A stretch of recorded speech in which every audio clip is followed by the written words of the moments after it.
Hello everyone, good morning.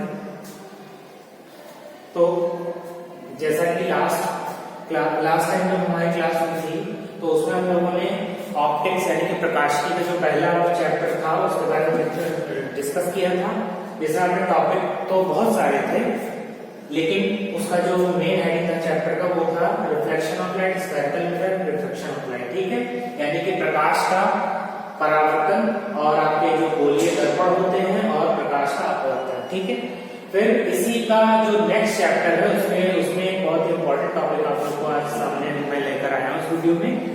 वो क्या है, ये चैप्टर नेम है आपका रिफ्लेक्शन ऑफ लाइट और एट स्फेरिकल सरफेसेस, यानी कि गोलीय पृष्ठ पर प्रकाश का अपवर्तन और लेंसेस। ठीक है, तो ये गोलीय पृष्ठ की अगर हम लोग बात कर रहे हैं तो बेसिकली आप लोग समझ रहे होंगे कि यहाँ पर हम लोग लेंस की बात कर रहे हैं। ठीक है, तो इसीलिए यहाँ पर लिखा हुआ है reflection of light at spherical surfaces lenses. ठीक है, now moving to next one, our today's topic to discuss is about that formula for refraction through a thin lens maker's formula. So today's topic is about lens maker's formula. So here's is the आपको इसमें समझा देना चाहता हूँ कि इसमें lens maker formula को पढ़ने से पहले आप इसमें कई चीजों को ऑलरेडी डिस्कस कर चुके होंगे या आप अपने रिवीजन में पढ़ रहे होंगे इस समय। तो जैसा कि इसमें आपकी दो कंडीशन में ये फार्मूला जनरेट होता है लेंस मेकर फार्मूला। पहला आपका होता है, पहली दो कंडीशंस में जो पहली कंडीशन है when medium is same both side. पहला, जब दोनों लेंस आपका यहाँ पर अगर प्लेस्ड है, ये लेंस आपका अगर प्लेस्ड है, इसके दोनों तरफ जो मीडियम हो वो सेम हो। दूसरा, when medium is different both side, जब आपका दोनों ही तरफ एक तरफ मीडियम अलग हो, एक तरफ आपका एयर हो जाए, एक तरफ ग्लास हो जाए, ऐसे करके।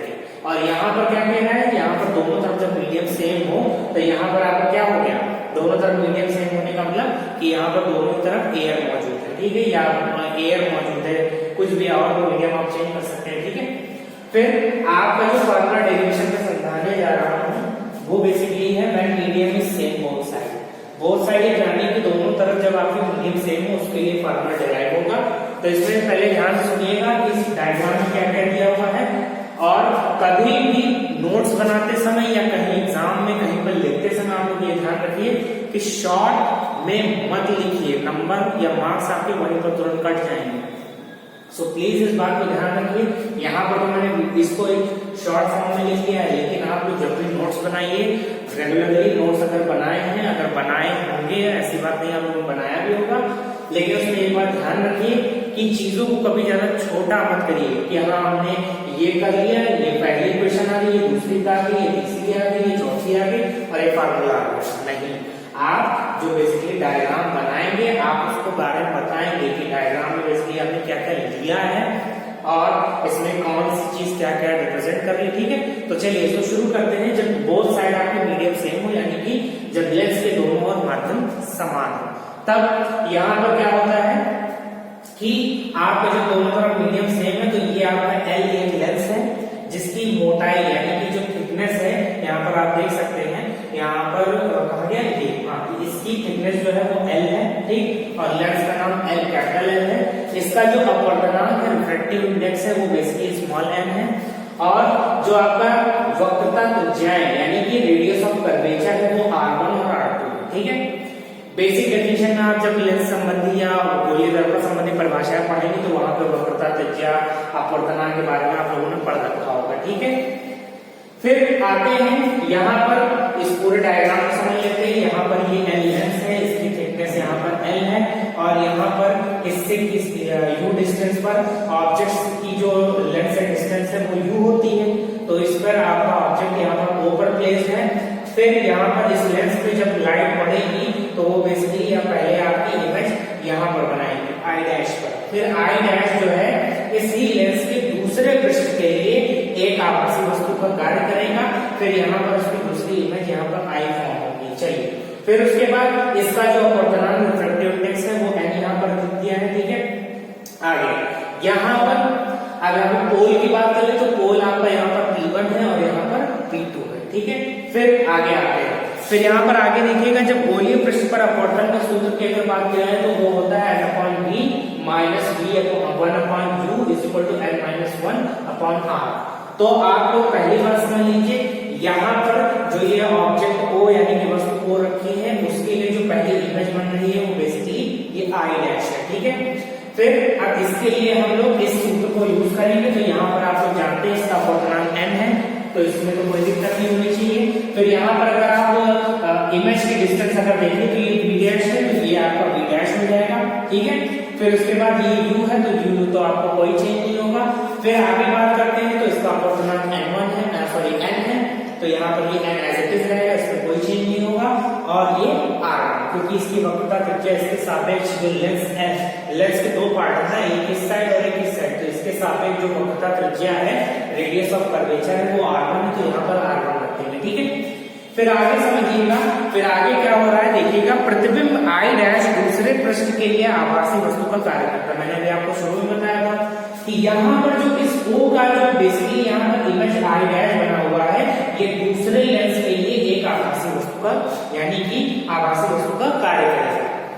तो यहां से हमें क्या मिलेगा, तो अब यहाँ पर आई डैश की जो दूसरे पृष्ठ के ध्रुव P2 से दूरी अगर यहाँ ली जाए, P2 से अगर इसकी दूरी ली जाए आई डैश की, तो वो क्या हो जाएगी, इसमें से इस पूरी V डैश जो वैल्यू है इसमें से हम T को हटा दें।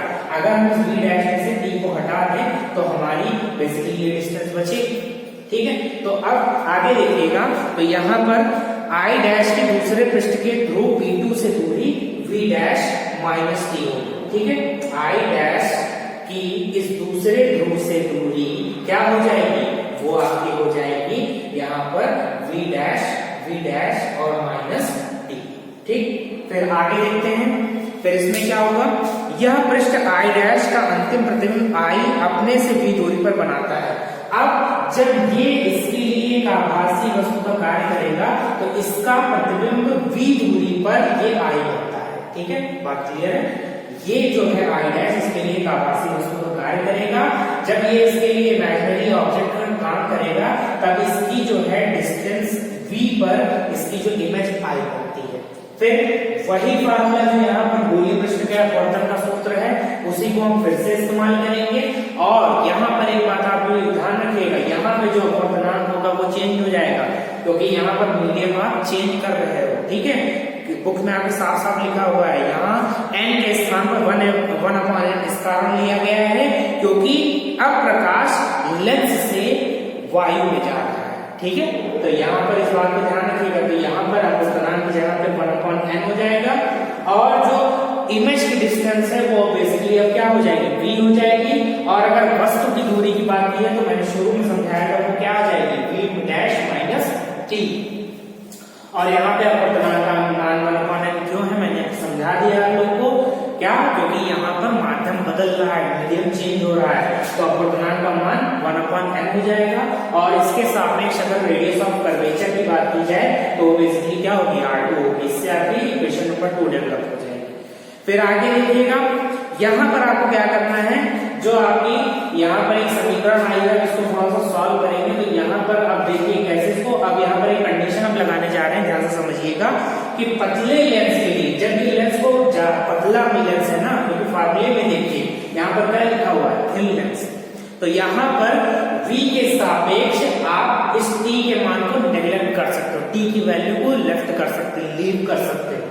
तो जब आप इसको लीव कर सकते हो तो बेसिकली यहाँ पर जब इसको और आप सॉल्व करोगे तो ये हो जाएगा 1/v minus n upon v dash minus, यहाँ पर फिर अगला क्या हो जाएगा, तो 1/v।